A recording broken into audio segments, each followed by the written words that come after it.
हरे कृष्णा, राधे राधे। कैसे हैं आप सब दोस्तों? आप सबका स्वागत है आपके अपने चैनल पर। आज इस वीडियो में हम बात करेंगे विघ्नहर्ता मंगल मूर्ति श्री गणेश भगवान की। गणेश चतुर्थी कब है, प्रथम पूज्य गणेश जी की स्थापना कब करें, कैसे करें, उनका शुभ मुहूर्त क्या रहेगा, इन सब के बारे में आज हम इस वीडियो में चर्चा करेंगे। जिस घर में भगवान गणपति जी विराजते हैं वहाँ पर विघ्नों का नाश होता है। कोई पूजा हो, मंगल कार्य हो, कर्म कांड हो, गणेश जी की पूजा होती ही होती है। गणेश जी हमारे प्रथम पूजनीय हैं और उनकी पूजा के बिना सारे कार्य अधूरे माने जाते हैं। वीडियो शुरू करें उससे पहले एक रिक्वेस्ट कि अगर चैनल पर पहली बार आए हैं तो चैनल को सब्सक्राइब करें, और अगर वीडियो अच्छी लगे तो वीडियो को लाइक करें, शेयर करें और अपने कमेंट्स वीडियो पर ज़रूर करें। चलिए वीडियो शुरू करते हैं। ओम श्री गणेशाय नमः। चलिए वीडियो शुरू करते हैं। पहले ये जानते हैं कि गणेश चतुर्थी कब है, कैसे क्या होता है उस दिन। पुराणों के अनुसार भाद्रपद मास की शुक्ल पक्ष की चतुर्थी तिथि को भगवान गणेश जी का जन्म हुआ था। गणेश जी भगवान भोलेनाथ और माता पार्वती के पुत्र हैं, इसलिए हर वर्ष चतुर्थी तिथि को गणपति जी का जन्मोत्सव मनाया जाता है और विधि विधान से उनकी पूजा करके उनका आशीर्वाद लिया जाता है। ये महोत्सव पूरे 10 दिन यानी अनंत चतुर्दशी यानी अनंत चौदस तक मनाया जाता है। तो ऐसे में अपनी किसी विशेष कामना, अपने विशेष काम के लिए या कोई इच्छा पूर्ति के लिए ये 10 दिन का जो समय है ये बहुत ही सुनहरा अवसर हमारे लिए होता है। ऐसे बहुत से व्यक्ति हैं जिनके जीवन में शादी, विवाह या फिर संतान सुख की इच्छा होती है, या किसी को अपने जीवन में सुख समृद्धि की इच्छा होती है, या उनका जीवन सुखमय हो ऐसी उनकी कामना होती है। किसी को नौकरी में, व्यापार में उन्नति चाहिए। तो ऐसी बहुत सी इच्छाएं हर इंसान के मन में होती हैं। तो ये इच्छाएं हम कब पूरी कर सकते हैं? ये इच्छाएं तो देखो भगवान की भक्ति और श्रद्धा से ही पूरी हो सकती हैं। और अभी जो 10 दिन हमें ये मिल रहे हैं गणेश चतुर्थी से लेकर अनंत चौदस तक, गणपति महाराज के आशीर्वाद से हम अपनी इन इच्छाओं को अवश्य पूरी कर सकते हैं और गणपति जी हमारी इन इच्छाओं को अवश्य पूरी भी करेंगे। उनकी कृपा हमें अवश्य मिलेगी। चलिए अब जानते हैं कि इस वर्ष ये तिथि कब पड़ रही है। तो इस वर्ष चतुर्थी तिथि पड़ रही है 19 सितंबर को, दिन मंगलवार को। उस दिन ये पर्व मनाया जाएगा। इस दिन चाहे तो आप व्रत कर सकते हैं या फिर बिना व्रत के ही सिर्फ पूजा अर्चना कर सकते हैं। इन 10 दिनों में बहुत से लोग गणपति जी को स्थापना करते हैं। कोई 1 दिन के लिए करता है, कोई 3 दिन के लिए, किसी के घर में 5 दिन के लिए गणपति जी पधारते हैं, कोई चाहे तो 10 दिन के लिए भी गणपति जी को अपने घर लेकर आते हैं और ये महोत्सव बड़े ही धूमधाम से मनाते हैं, उनकी सेवा करते हैं और उनका आशीर्वाद प्राप्त करते हैं। माहौल में आप देखो एक अलग ही उमंग और एक खुशी का अनुभव होता है। वहाँ किसी भी प्रकार का कोई संकट होता ही नहीं है। ऐसा होता है ये पर्व। चलिए अब बात करते हैं शुभ मुहूर्त की कि आप गणपति जी को कब लेके आ सकते हैं, उनकी स्थापना अपने घर में आप कब करें। तो इन सब के लिए आप गणपति जी को 1 दिन पहले भी अपने घर में लेके आ सकते हैं, लेकिन उनकी जो स्थापना है, जो आप उनको अपने घर में विराजमान करेंगे, वो 19 तारीख को दिन मंगलवार को ही करेंगे और वो भी शुभ मुहूर्त में करेंगे। तो वो शुभ मुहूर्त क्या है आइए वो जान लेते हैं। तो देखिए चतुर्थी तिथि प्रारंभ होगी 18 सितंबर 2023 दोपहर को 12:39 पर। चतुर्थी तिथि समाप्त होगी 19 सितंबर 2023 को दोपहर को 1:43 पर। गणपति जी की स्थापना के लिए माना जाता है कि दोपहर का टाइम शुभ माना होता है, क्योंकि उनका जन्म दोपहर में हुआ था। इसलिए मान्यता यही है कि जब भी गणपति जी की स्थापना करें तो दोपहर के टाइम में करें। तो 19 सितंबर को दोपहर को शुभ मुहूर्त आप नोट कर लीजिए। तो वो है सुबह 11:07 से दोपहर 1:34 तक। ये बहुत ही शुभ मुहूर्त है। इतने ही टाइम में आप लोग गणपति जी की स्थापना अपने घर में कर सकते हैं। चलिए अब आगे बात करते हैं कि स्थापना कैसे करनी चाहिए। तो देखो सबसे पहले आप गणपति जी को अगर विराजमान करना चाहते हैं, उनकी स्थापना करना चाहते हैं, तो पहले मन ही मन इस चीज़ का आप भाव लें कि हम गणपति जी को अपने घर में लेके आएंगे। उन एक खुशी जो होती है उसको आनंद लें कि हम उन्हें अपने घर में लेके आएंगे और इतने दिनों के लिए हम उनको अपने घर में विराजमान करेंगे। उसके बाद आप चाहें तो एक दिन पहले, गणेश चतुर्थी से एक दिन पहले आप उन्हें लेके आ सकते हैं। फिर गणेश चतुर्थी वाले दिन आप सुबह सुबह जल्दी स्नान आदि से निवृत्त होकर सबसे पहले अपने घर की और ख़ासकर उस जगह की जहां आप गणपति जी को विराजमान करेंगे, वहां की बहुत ही अच्छे तरीके से साफ़ सफाई कर लीजिए।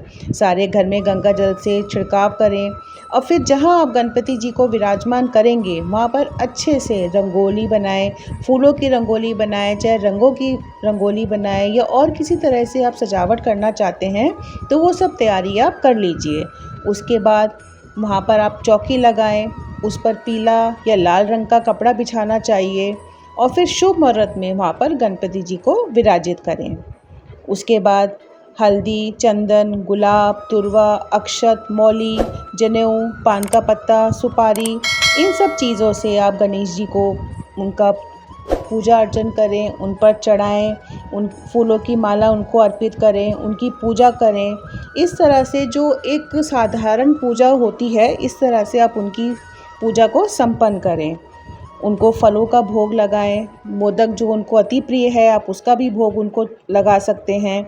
आप चाहें तो लड्डू का भी भोग लगा सकते हैं। तो जो आपका मन करे आप उसका भोग लगा सकते हैं उनको। उसके सारी पूजा करने के बाद फिर उनकी आरती करें, प्रसाद बाँटें और स्वयं भी ग्रहण करें। इस तरह से आप अपनी गणपति पूजा को संपन्न करें। जितने दिन आप गणपति जी रखना चाहते हैं तो उतने ही दिन आप इस तरह से रोज़ उनकी पूजा अर्चना करें। जैसा कि आप जानते हैं कि दुर्वा श्री गणेश जी को अति प्रिय है, तो इन दिनों में आप 108 दुर्वा की माला गणेश जी को चढ़ा सकते हैं, उनको अर्पित कर सकते हैं। इससे भी आपकी मनोकामनाएं पूर्ण होंगी और बहुत ही ज़्यादा आशीर्वाद आपको प्रभु का मिलेगा। जब आप गणपति पूजन करते हैं तो माँ पार्वती और महादेव की पूजा भी ज़रूर करें, क्योंकि वो उनके माता पिता हैं। तो जितने भी दिन आप गणेश जी को अपने घर में विराजमान करते हैं, उतने ही दिन पूरी श्रद्धा के साथ और विधि विधान से उनकी पूजा करें। लेकिन कुछ चीज़ों का आप ध्यान रखें कि जैसे सात्विक भोजन ग्रहण करें, घर का माहौल अच्छा रखें, किसी वाद विवाद में या कलेश से अपने को दूर रखें और ख़ासकर मांस मदिरा का सेवन ना करें, प्याज लहसुन का सेवन ना करें। 3 टाइम प्रभु को भोग लगाना होता है, सुबह, दोपहर और शाम को। तो 3 टाइम आप कुछ भी भोग लगा सकते हैं, जो आप अपने घर में बना रहे हैं वो लगा सकते हैं, या बाहर से जो लाना चाहें उसका भोग लगा सकते हैं। लेकिन जो भी बनाए या जिसका भी भोग लगाएं वो शुद्ध और शाकाहारी होना चाहिए। और 2 टाइम भगवान की पूजा अर्चना होती है, सुबह को और शाम को। इस चीज़ का ध्यान रखें। पूरा वक्त प्रभु की सेवा करें, उनकी भक्ति करें, अपनी कामनाएं, अपनी परेशानियां उनके आगे रखें, उनके मंत्रों का अधिक से अधिक जाप करें, उन्हें अलग अलग चीज़ों से मनाने की कोशिश करें। यहाँ पर आपको एक टिप देती हूँ कि अगर आपसे पॉसिबल हो तो रोज़ 108 गणपति अथर्व शीर्ष का पाठ करें। इससे मनवांछित फल की प्राप्ति होती है। लेकिन अगर आप रोज़ 108 गणपति के पाठ का नहीं कर सकते तो कम से कम कोशिश करें कि 21, 31, 51 पाठ आप कर लें। इससे अति उत्तम फल की प्राप्ति होती है और मनवांछित फल मिलते हैं। देखो, भगवान गणपति वास्तव में बहुत अधिक और बहुत जल्दी प्रसन्न होने वाले देव हैं। भगवान श्री गणेश की पूजा पाठ में हमें कोई ऐसा क्रियाकलाप नहीं करना पड़ता। सौम्यता के साथ और साधारण तौर तरीके के साथ हम गणपति जी की पूजा कर सकते हैं।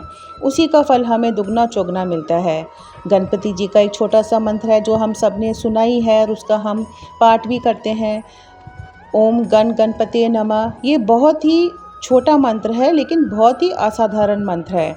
इसकी जाप हमेशा रुद्राक्ष की माला से करना होता है, जो बहुत ही अति उत्तम होता है।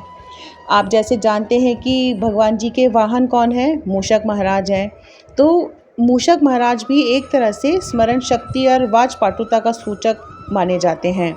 अब वाजपाटुता कैसे माने जाते हैं कि वो अपने नुकीले दांतों से जाल को काट देते हैं। यानी जैसे हमारी परेशानियां हैं, मुसीबत हैं, वो भी तो एक जाल ही है ना हम लोगों के जीवन में, तो उसका भी वो कटाव कर देते हैं। यानी संसार में जितनी भी बुराइयां हैं उसका वो खात्मा कर देते हैं।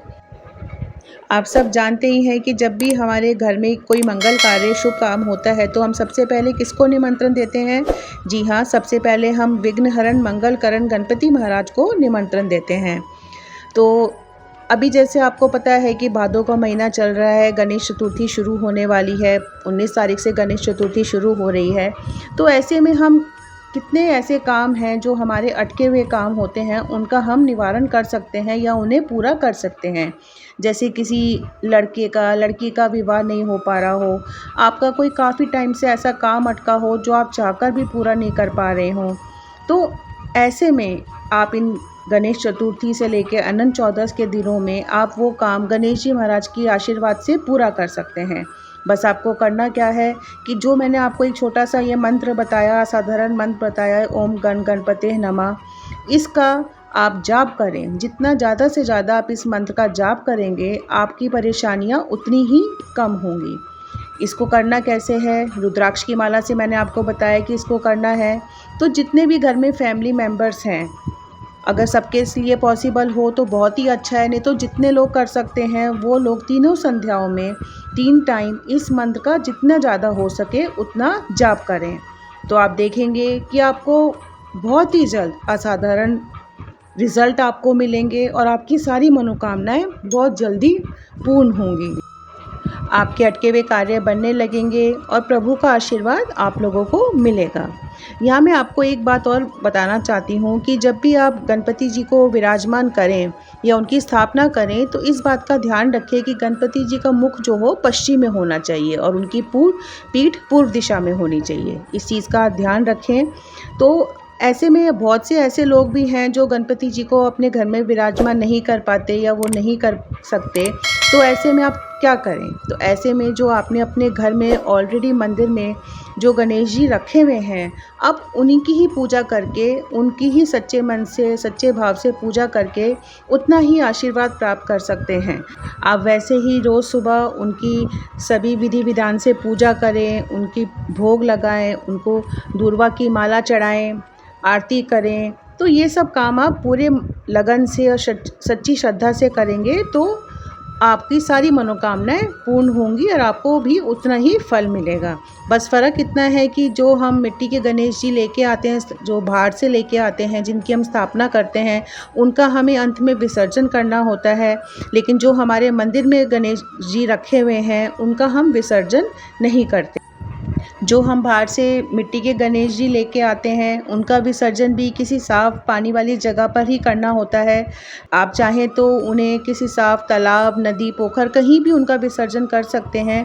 लेकिन अगर आपके विग्रह बहुत ही छोटे हैं तो आप उन्हें साफ़ पानी में अपने घर में भी उनका विसर्जन कर सकते हैं। अब अंत में मैं यही बोलूँगी कि रोज़ अपनी पूजा के बाद क्षमा याचना ज़रूर करें। अपनी पूजा में हुई गलतियों के लिए, रोज़मर्रा के जीवन में हुई गलतियों के लिए क्षमा याचना ज़रूर करें। अपनी गलतियों के लिए क्षमा मांगें और घर में सुख समृद्धि का आशीर्वाद मांगें। इससे हमारे जीवन में विघ्न दूर होंगे और प्रभु की कृपा बरसती रहेगी। इसी कामना और आशीर्वाद के साथ इस वीडियो को विराम देते हैं। अगर वीडियो आपको उपयोगी लगी हो, पसंद आई हो तो प्लीज़ लाइक करें, शेयर करें और अभी तक अगर चैनल को सब्सक्राइब नहीं करा है तो चैनल को सब्सक्राइब करें। राधे राधे।